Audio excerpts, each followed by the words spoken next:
Kashyap, Congress compromise करते हुए दिख रही है। कांग्रेस में कल रात मीटिंग में अपने कुछ विधायकों की सीटें बदलने पर सहमति बनती दिख रही है। क्या है पूरा मामला, इसकी जानकारी देने के लिए हमारे साथ है हल्ला बोल टीवी के संपादक दीपक शर्मा। देखिए नियति, यह जो पूरा मामला है यह है कि कल रात मीटिंग हुई है सदाकत आश्रम में, जिसमें तमाम बड़े नेता मौजूद थे।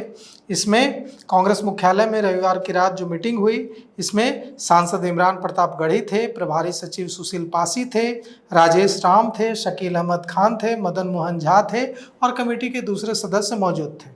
अजय माकन की अध्यक्षता में कमेटी की बैठक हुई और एक बड़ा शिफ्ट देखने को मिल रहा है।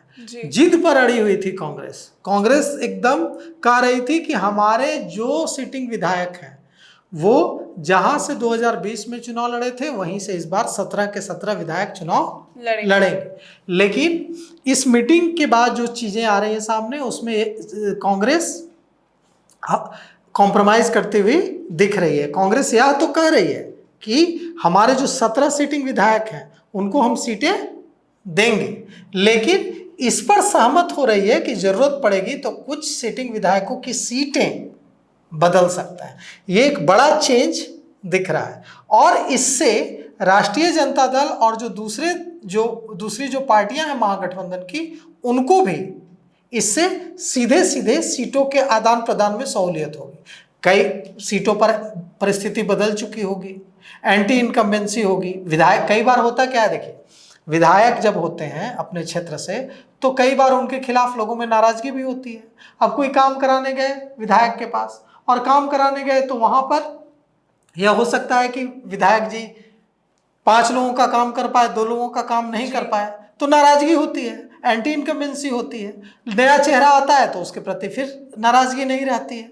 तो इन सारी चीजों को देखते हुए इस पर सहमति बनी है कि कुछ विधायकों की सीटें बदली जा सकती हैं और इस पर सहमति बनी है कि 40 सीटों पर लगभग कांग्रेस ने अपने प्रत्याशी फाइनल कर लिए हैं। अब यह जो बैठक हुई है इसके बारे में कई नेताओं ने जानकारी दी है ऑफ द रिकॉर्ड। उन्होंने कहा है कि हम जो हमारी 40 सीटें हैं उन पर लगभग उम्मीदवारों के नाम हमने फाइनल कर लिए हैं और अब इस पर है कि हमें चुनाव पूरी मजबूती से लड़ना है। क्योंकि देखिए कांग्रेस ने जो पिछली बार जो चुनाव कांग्रेस लड़ी थी बिहार में, इसमें हुआ क्या था कि 70 सीटें मिली थी कांग्रेस को। अब कहने में यह कितनी बड़ी बात लगती है कि 70 सीटें मिली, लेकिन बड़ा खेल कांग्रेस के साथ हो गया था। क्या खेल हुआ था कि कहने को तो 70 सीटें दे दी गई थी जी, लेकिन उन 70 सीटों में 40 सीटें ऐसी थी जिस पर 3 विधानसभा चुनाव से महागठबंधन का कोई कैंडिडेट जीता ही नहीं था। वो हारने वाली सीटें थी। वो सीटें ऐसी थी जिस पर महागठबंधन की जीतने की गुंजाइश, जीतने की संभावना काफी कम थी, लेकिन जानबूझकर वैसी सीटें दे दी गई कांग्रेस को। अब कांग्रेस 70 सीटों पर चुनाव लड़ती है और 70 सीटों पर चुनाव लड़कर कितनी सीटें जीतती है? 19 सीटें।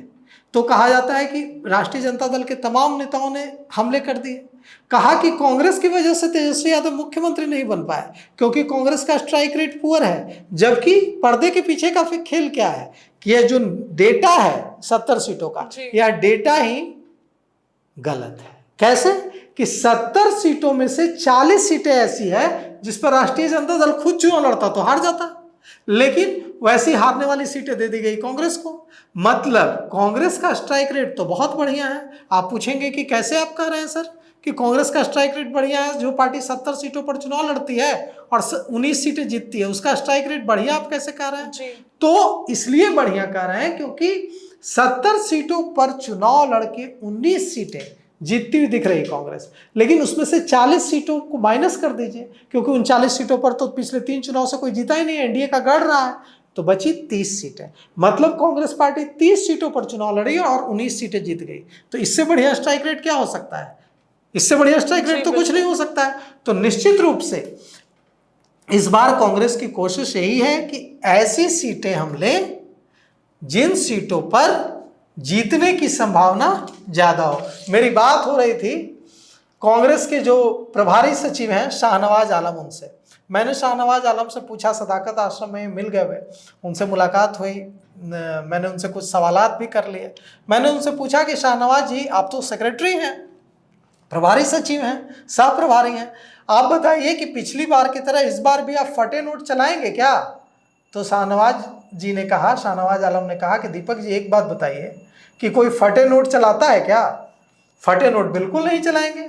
तो मतलब एकदम साफ है कि सीटें ऐसी चाहिए जिस पर जीतने की गुंजाइश हो, और इसके लिए रणनीति तैयार हो गई है। रणनीति देखिए क्या तैयार हुई है कि